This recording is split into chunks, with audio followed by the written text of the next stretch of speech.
It's just past midnight. The streets of Karada are packed with people. But in less than a minute, 324 of them will be dead. Nearby, a refrigerator truck rolls toward a checkpoint. A soldier scans it with a small black device, waving it through once he's satisfied. The truck heads a little ways down the road, stopping next to a busy shopping center. Seconds later, it explodes. It's the deadliest bombing in Baghdad in years, and that $60,000 bomb detector the soldier was using, inside, there's nothing. Not a single sensor or wire.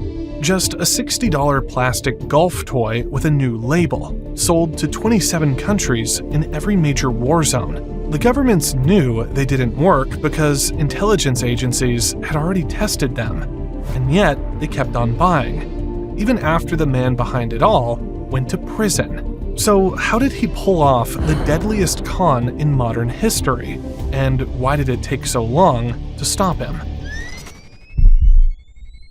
England, 2000. This is James McCormick.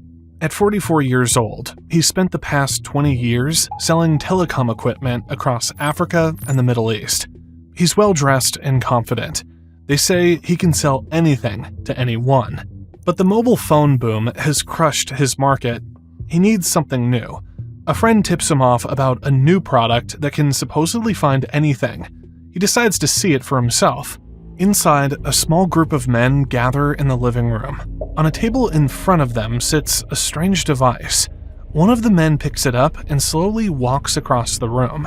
After a few moments, the antenna swings to the left and the group follows it to a cabinet. They find a bag with a sample of explosive material hidden inside. McCormick watches their faces and sees an opportunity. After the demonstration finishes, he finds the man with the device to get the real story. His name is Gary Bolton, and he's happy to talk.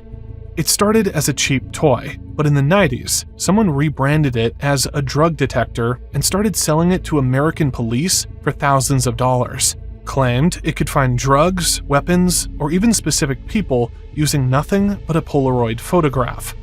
The inventor fled to England to start over, and Bolton joined him. Now, they're selling the device under a new name across Europe and the Middle East. McCormick listens. When Bolton finishes, he has one question. How much are you selling it for?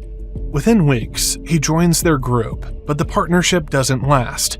Bolton and the others all go their separate ways, each selling their own version of the device. McCormick will go further than any of them.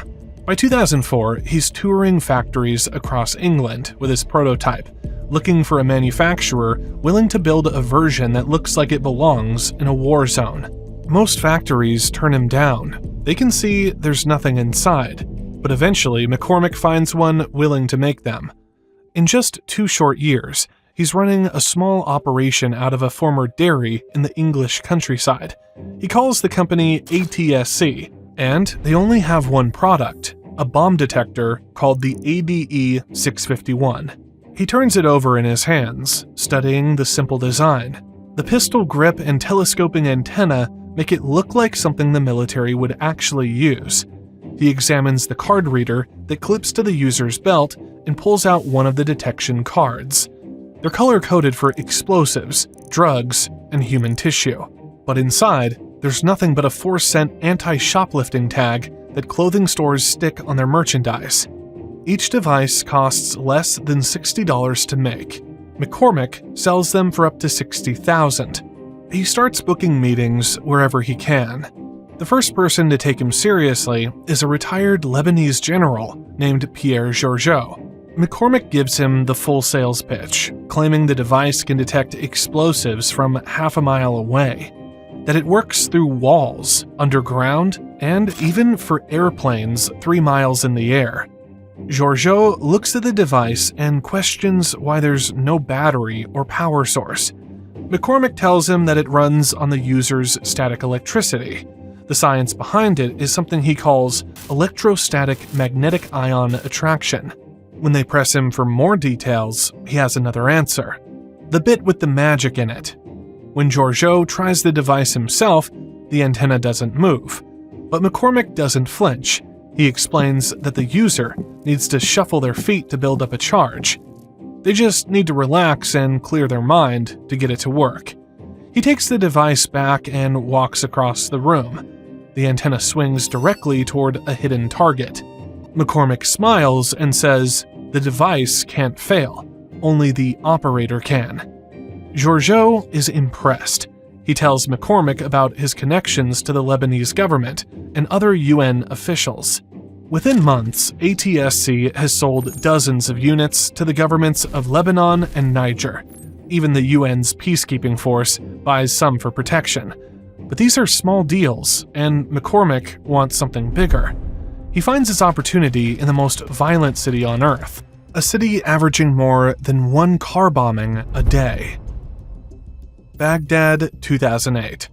A soldier stands at a checkpoint on the outskirts of the city. He's been searching cars for 6 hours. The line stretches back for miles with no end in sight. One of those vehicles is carrying 200 pounds of explosives. He just doesn't know which one. It's the same story at checkpoints across the country. Thousands of cars to check by hand every single day. And somewhere in the chaos, bombs keep slipping through. The Iraqi government is desperate. They'll listen to anyone with a solution. McCormick arrives with one. He meets with officials from Iraq's Interior Ministry, the people responsible for stopping the bombs, and gives them a demonstration. He walks slowly along a row of vehicles, explaining the science, using terms like electrostatic fields, molecular resonance, vapor absorption. None of it means anything, but it sounds real. After a few moments, the antenna swings to the right and points to a car. Soldiers search the back seat and quickly find a weapon. The Iraqis are amazed, but they don't realize the antenna swings because McCormick wants it to. The demos are carefully rehearsed, with targets planted ahead of time. The whole thing is theater. Watching from the crowd is Major General Jihad al-Jabari, the man who runs Iraq's bomb squad. Thousands of lives depend on his decisions. He becomes McCormick's biggest champion and orders thousands of ADE 651s, deploying them at checkpoints across the country. But not everyone is convinced. In 2008, the magician and professional skeptic James Randi finds out about McCormick's scam and wants to expose it. He issues ATSC a public challenge, offering $1 million to anyone who can prove the ADE 651 actually works. No one from ATSC ever responds. Then, in 2009, the Americans run their own tests. They X-ray the device and find it empty inside. They refuse to use it and warn Iraqi intelligence. Al-Jabari doesn't care. He brushes off the warning, telling reporters, "I know more about bombs than anyone in the world." Shortly after, Iraq signs 3 contracts worth $120 million. But Iraq isn't the only buyer.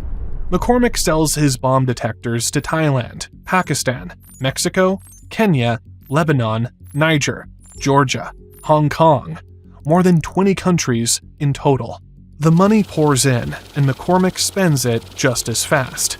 He buys homes in England, Florida, and Cyprus, a 48-foot yacht named Asthete, and an $88,000 parking space in London. By 2009, the ADE 651 is everywhere. It guards the checkpoints outside government ministries and roads leading to Baghdad's most protected area. Soldiers across Baghdad hold the plastic wands in their hands, walking slowly past vehicles, believing it will save their lives. But a vehicle loaded with rockets is about to pass through 23 of their checkpoints, undetected, because the devices are going off, just not for bombs. Soldiers watch in frustration as the antenna swings towards soap, perfume, and even gold fillings. Word spreads among drivers. Stop wearing cologne before you pass through checkpoints. McCormick hears about the false alarms and has an explanation ready. He claims that certain fragrances contain trace amounts of RDX, a common military explosive. The device is working perfectly. It's detecting the chemicals in their aftershave. Meanwhile, the bombs keep getting through. A New York Times reporter tests the checkpoints himself, hiding 2 AK-47s and a bag of ammunition in his car. He passes through 9 of them, but the ADE-651 never moves. He's not the only one who notices. A vehicle loaded with rockets and missiles passes through 23 checkpoints before a random hands-on search finally stops it. Months later, 2 truck bombs detonate outside government buildings. The explosion kills 155 and wounds another 500 more. And weeks after that, another coordinated attack kills 127 Iraqis. The pressure on General al-Jabari is mounting. He holds a press conference with Jim McCormick to defend the device and show a live demonstration. A soldier begins walking past a table lined with shampoo, hot sauce, pickles, tissues, but the antenna doesn't move. Then, someone places a grenade on the table. The soldier walks past again, and this time, the antenna swings left. Al-Jabari smiles, knowing he proved his point. A journalist asks to try it for himself. He grabs the device and walks past the table, but doesn't get a reaction. Al-Jabari shrugs off his complaint and says, "You need more training." It's a convincing performance, but behind the scenes, the evidence is already piling up. Iraq's own Inspector General, Aqil al-Turahi, tests the device himself and finds they perform no better than a coin flip. He's been tracking the numbers himself. For every bomb stopped at a checkpoint, 4 get through.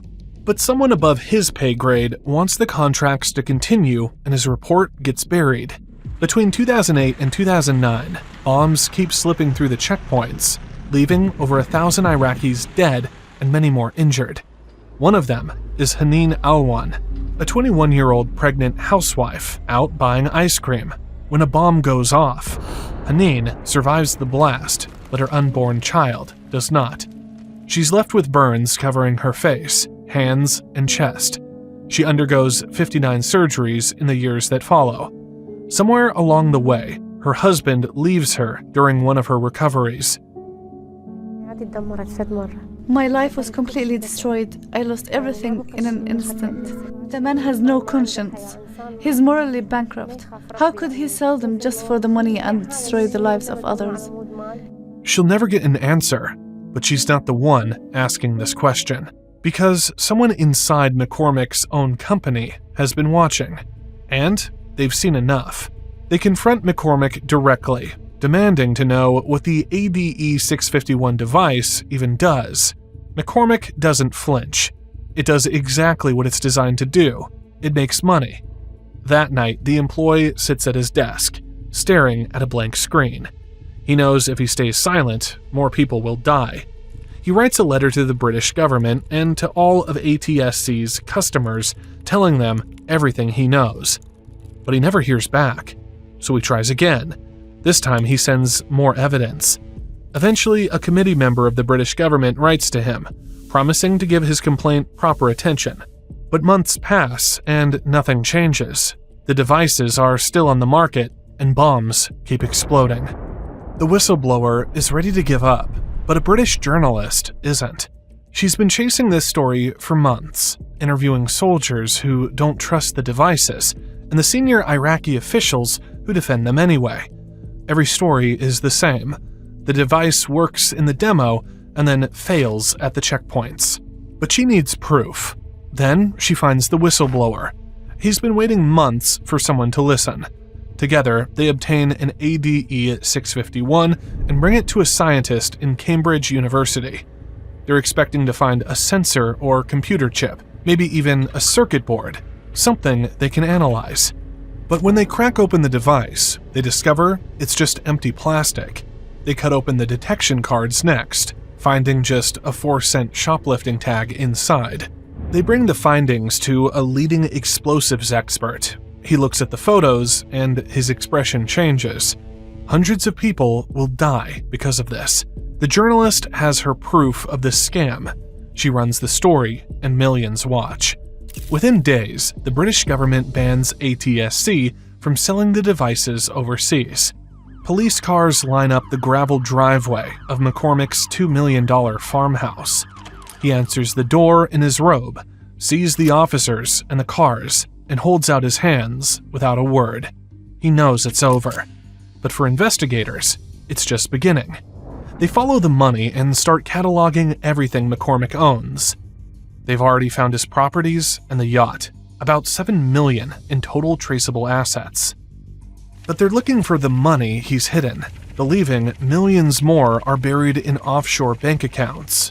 The whistleblower tells them he saw McCormick handing millions in bribes to Iraqi officials to secure the contracts, including General Jihad al-Jabari. The evidence is overwhelming, and by March 2013, McCormick sits in a London courtroom, facing 3 counts of fraud. His defense is simple. He believed the devices worked. He tells the court he once demonstrated an ADE 651 in a minefield in Niger. The antenna moved, and they found a live bomb. But the jury saw that there was nothing inside his devices and find him guilty on all 3 counts.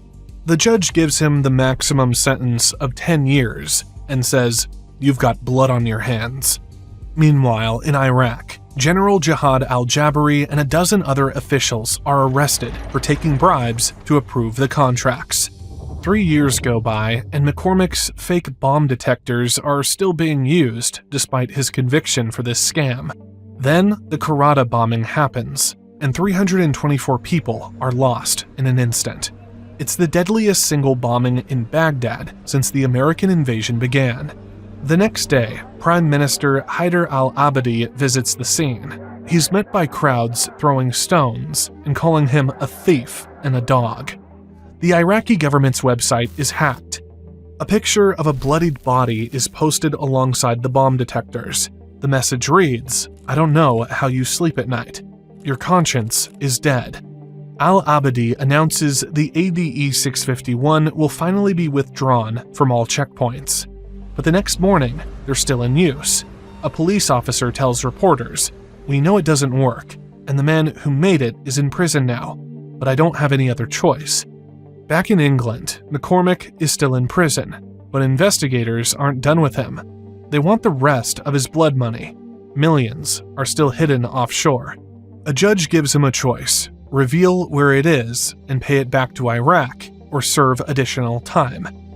McCormick chooses to spend an additional 2.5 years in prison over giving up the money. He's finally released in 2019. Police say they're still looking for the rest of his fortune. Today, he lives in a 5-bedroom cottage in Somerset. He tells reporters he's penniless, just a lawnmower to his name. But when asked about his devices, his answer hasn't changed. Even after thousands dead, 5 years served in prison, and millions of dollars left hidden, he's still defending them.